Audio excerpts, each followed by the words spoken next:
जय श्री कृष्णा। राधे राधे। जेठ का महीना शुरू हो गया है। जेठ का महीना मतलब गर्मी का महीना। जेठ के महीने में जल दान का विशेष महत्व होता है। जेठ के महीने में जल दान करने से पहले के किए सभी पापों से छुटकारा मिलता है। जलदान की कहानी पूरे महीने सुनने से जलदान का पुण्य प्राप्त होता है। आज इस वीडियो में मैं आपको जेठ महीने में जलदान की कहानी सुना रही हूँ और साथ ही में आज सुनने जाने वाली कहानी भी सुनेंगे। सबसे पहले जलद की कहानी सुनते हैं। बोलिए विष्णु भगवान की जय हो। बहुत समय पहले की बात है। किसी नगर में एक साहूकार रहते थे।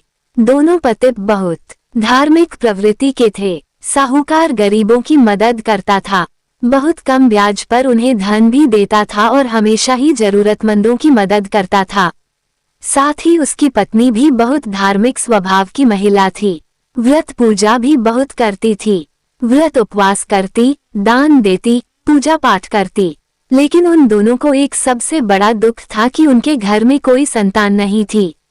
सेठ सेठानी अक्सर बातें किया करते थे, ना जाने कौन से पूर्व जन्म के कर्म से हमें ये दुख प्राप्त हो रहा है। इस जन्म में तो हमने अपनी याद में कभी किसी का दिल नहीं दुखाया।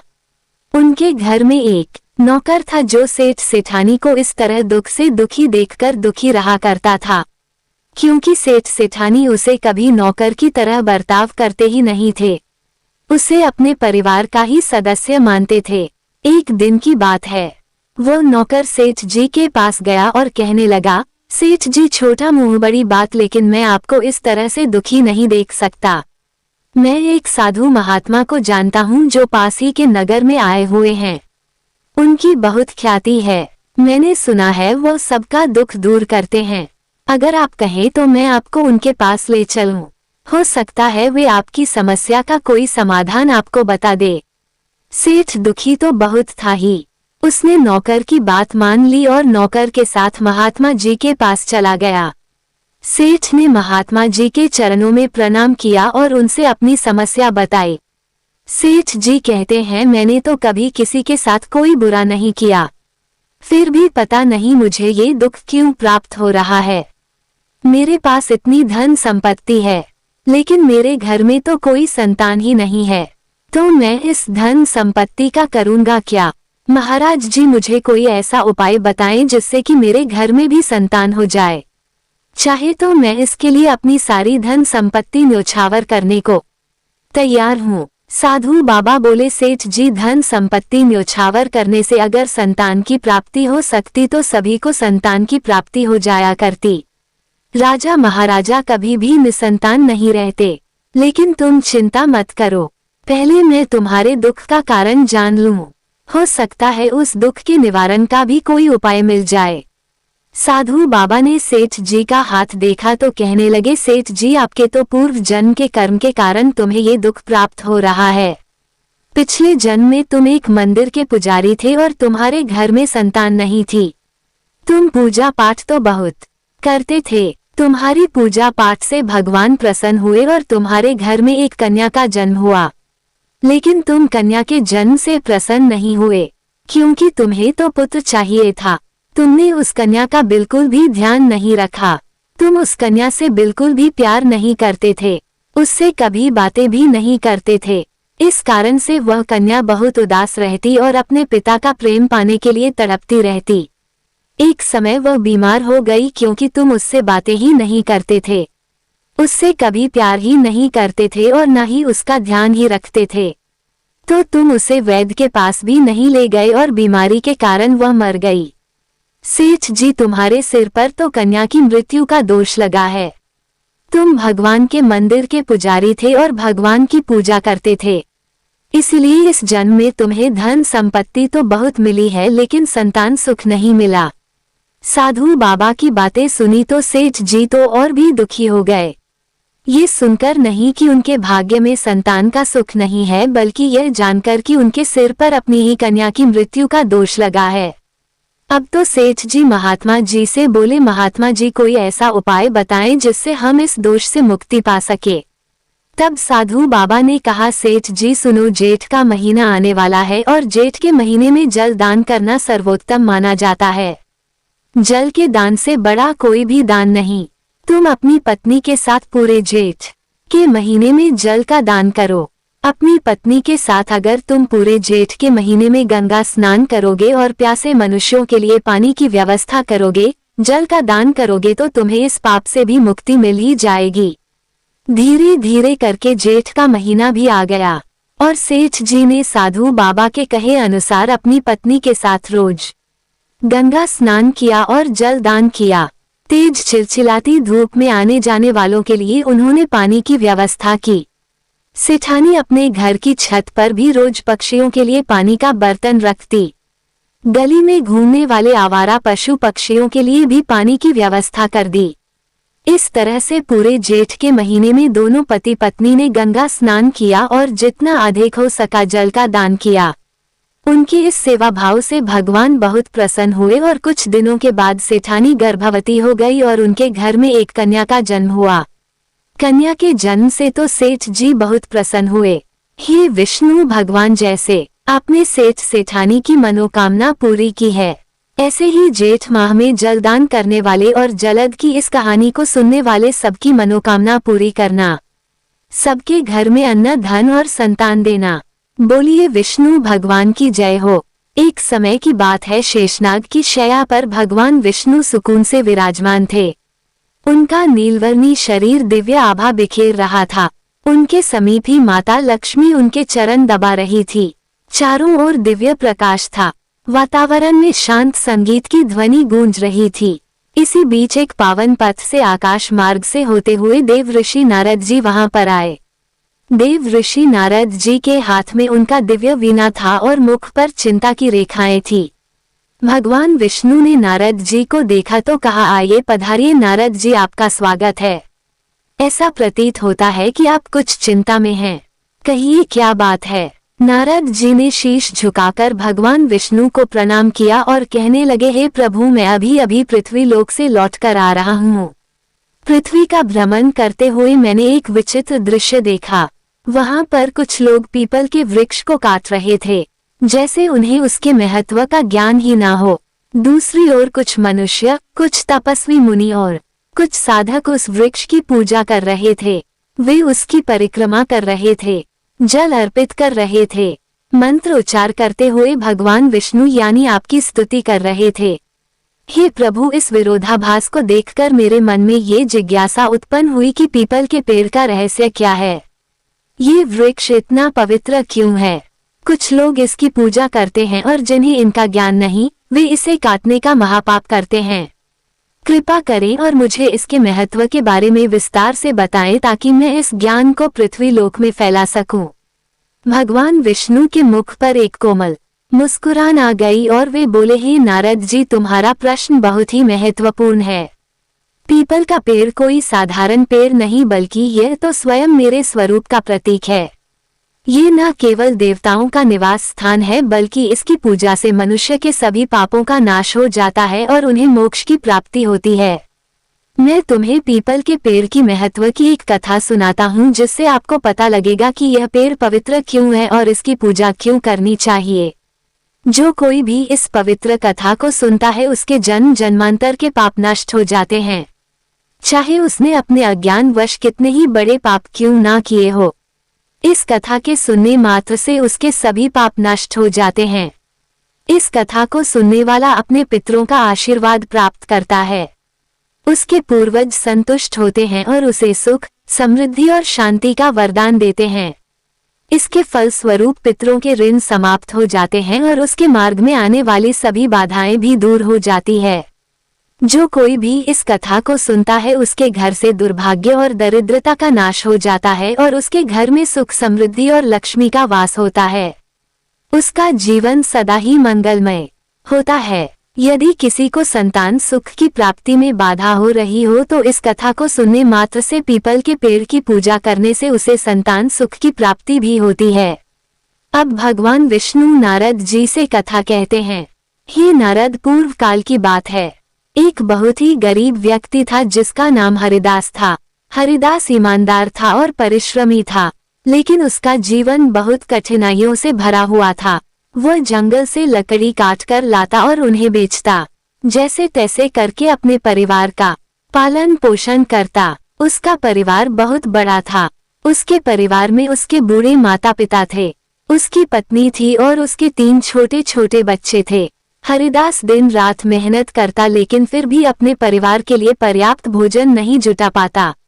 उसके घर में किसी भी प्रकार का धार्मिक कार्य नहीं होता था, न देवताओं की पूजा अर्चना ही होती थी, क्योंकि हरिदास को शास्त्रों और धार्मिक महत्व के विषय में कुछ भी ज्ञान नहीं था। एक दिन की बात है, हरिदास अपने हाथ में कुल्हाड़ी लिए जंगल की ओर जा रहा था। सुबह से ही जंगल के एक एक कोने में घूमता रहा, पर उसे लकड़ियां तो दूर एक सूखा पेड़ भी नहीं मिला। अब उसकी थकान बढ़ती जा रही थी। हरिदास को अब चिंता होने लगी कि यदि आज लकड़ियां नहीं मिली तो घर में चूल्हा नहीं जलेगा। भूख और प्यास से व्याकुल वह जंगल में और आगे बढ़ने लगा। वह जंगल बड़ा ही भयानक था। ऊंचे ऊंचे वृक्ष, घनी बेलें और झाड़ियों ने सूरज की रोशनी तक को धरती पर आने से रोक रखा था। जगह जगह पर सांप, बिच्छू और अन्य हिंसक जीवों के खतरे भी थे, पर हरिदास की विवशता उसे वहां तक खींच लाई थी। बहुत देर तक भटकने के बाद अचानक उसकी नजर एक विशाल वृक्ष पर पड़ी। वो वृक्ष अपने चारों ओर एक अजीब सी आभा बिखेर रहा था। उसकी शाखाएं मानो आकाश को छू रही थी और उसकी जड़ें धरती को गहराई से बांधकर रखे हुए थी। ये पीपल का एक पेड़ था।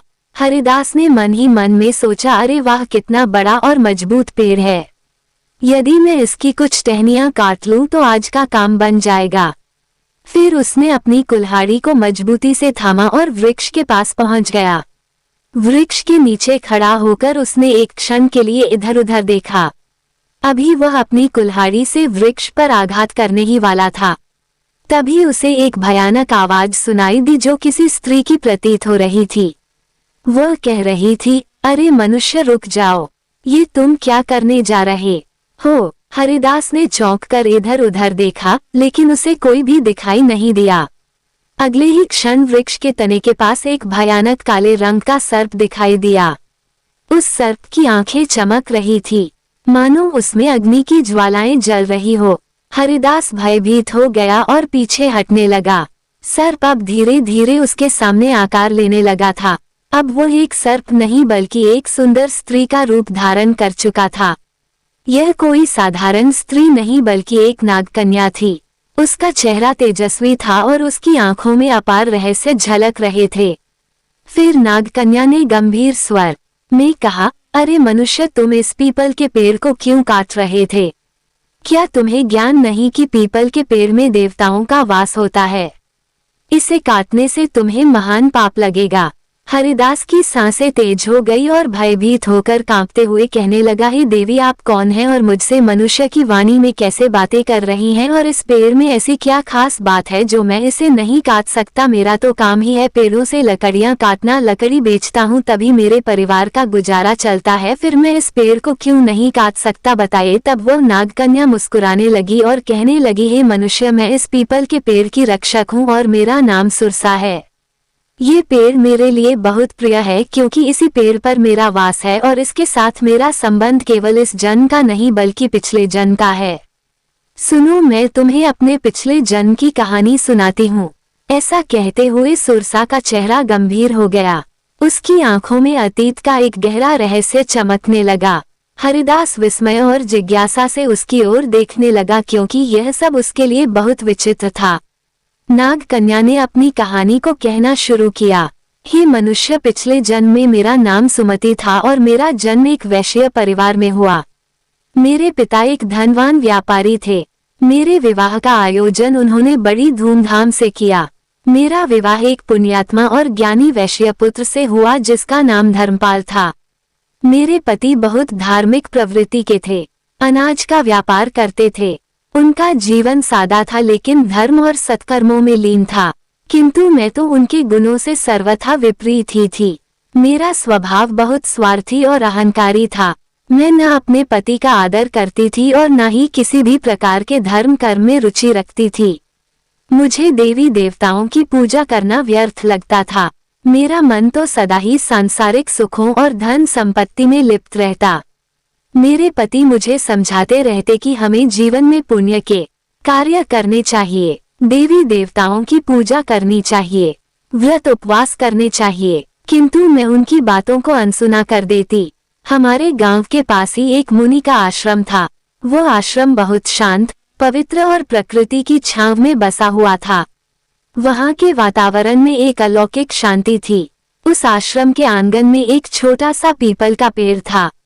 गांव के लोग वहां पर पूजा करने आते थे।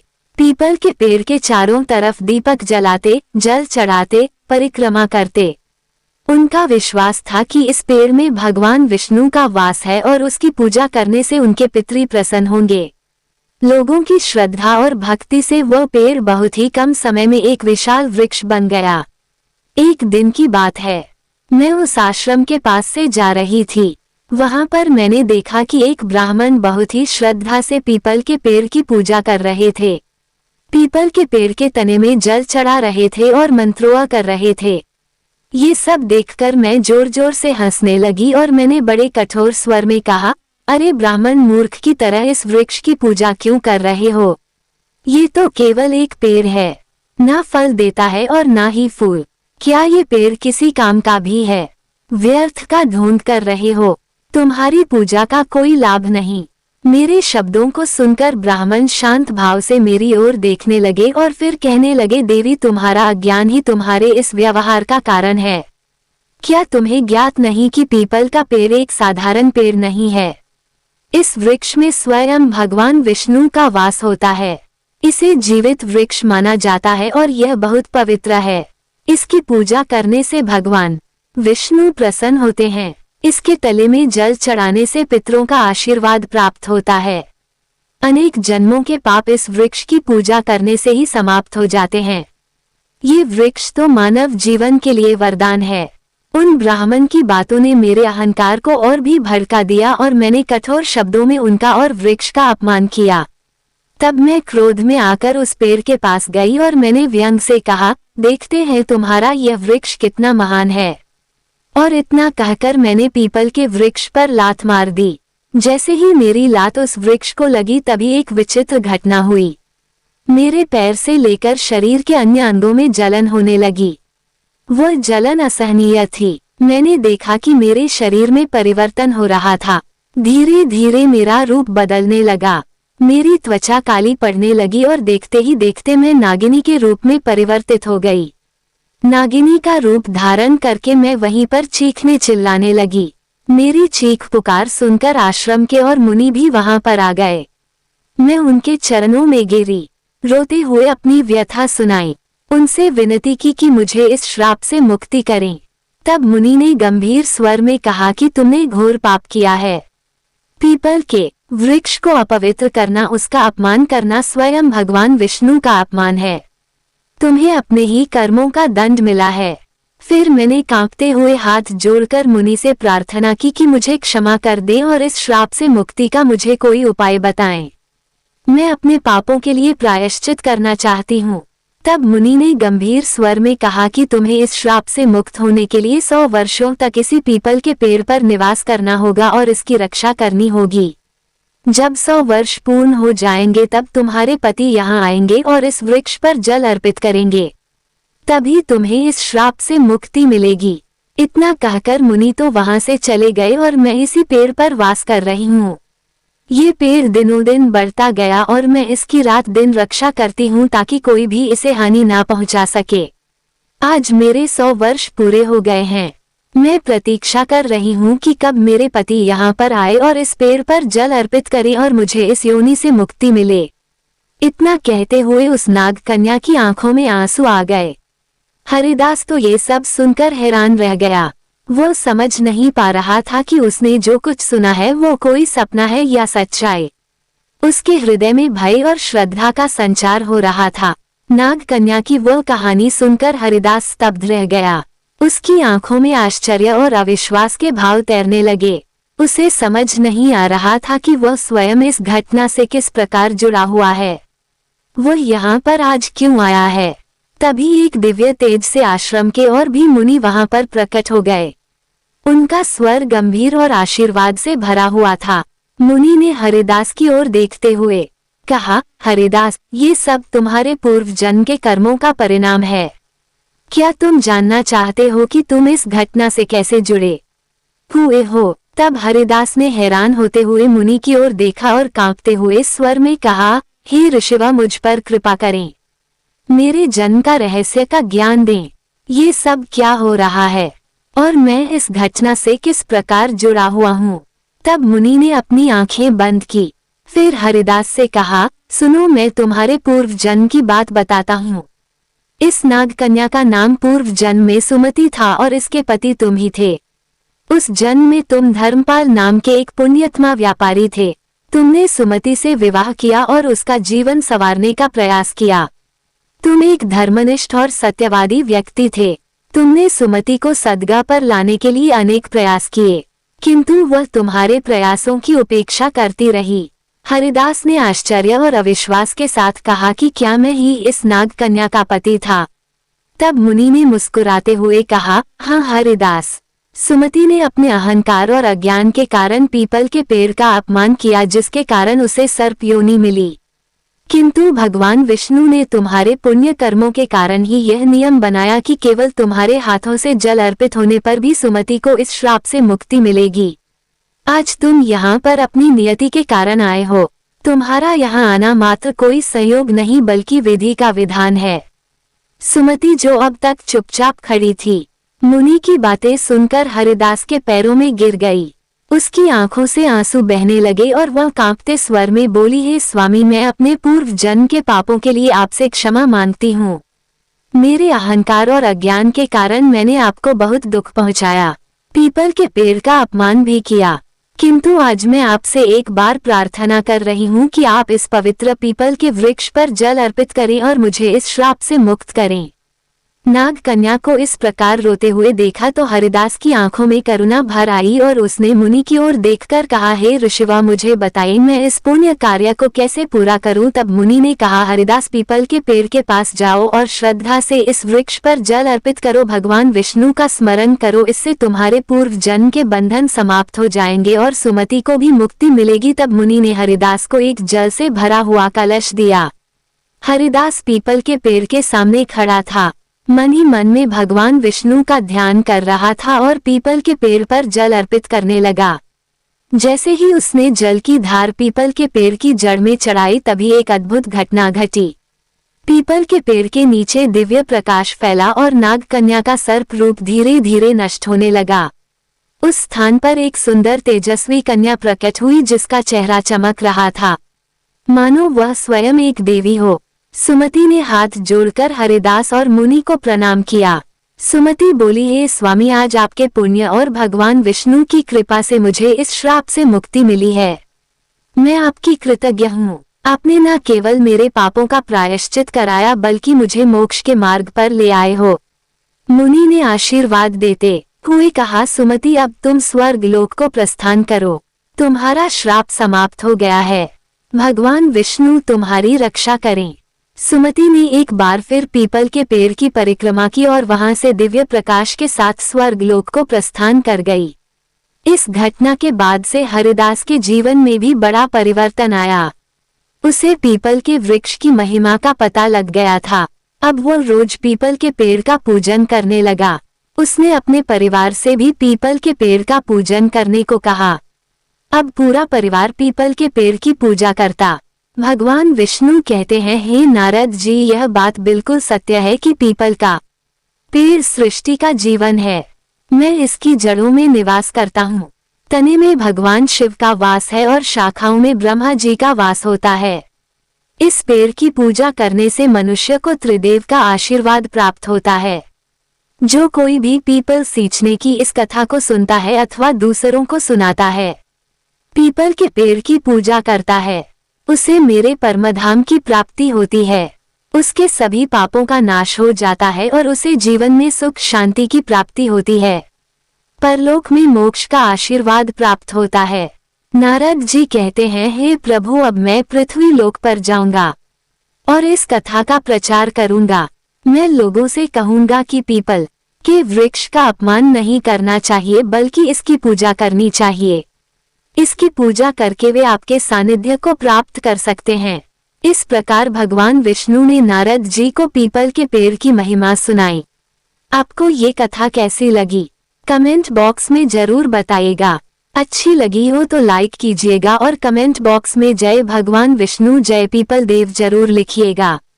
साथ ही साथ चैनल को भी सब्सक्राइब कर ले ताकि आप आगे भी ऐसी ही कहानियां सुनते रहें। धन्यवाद।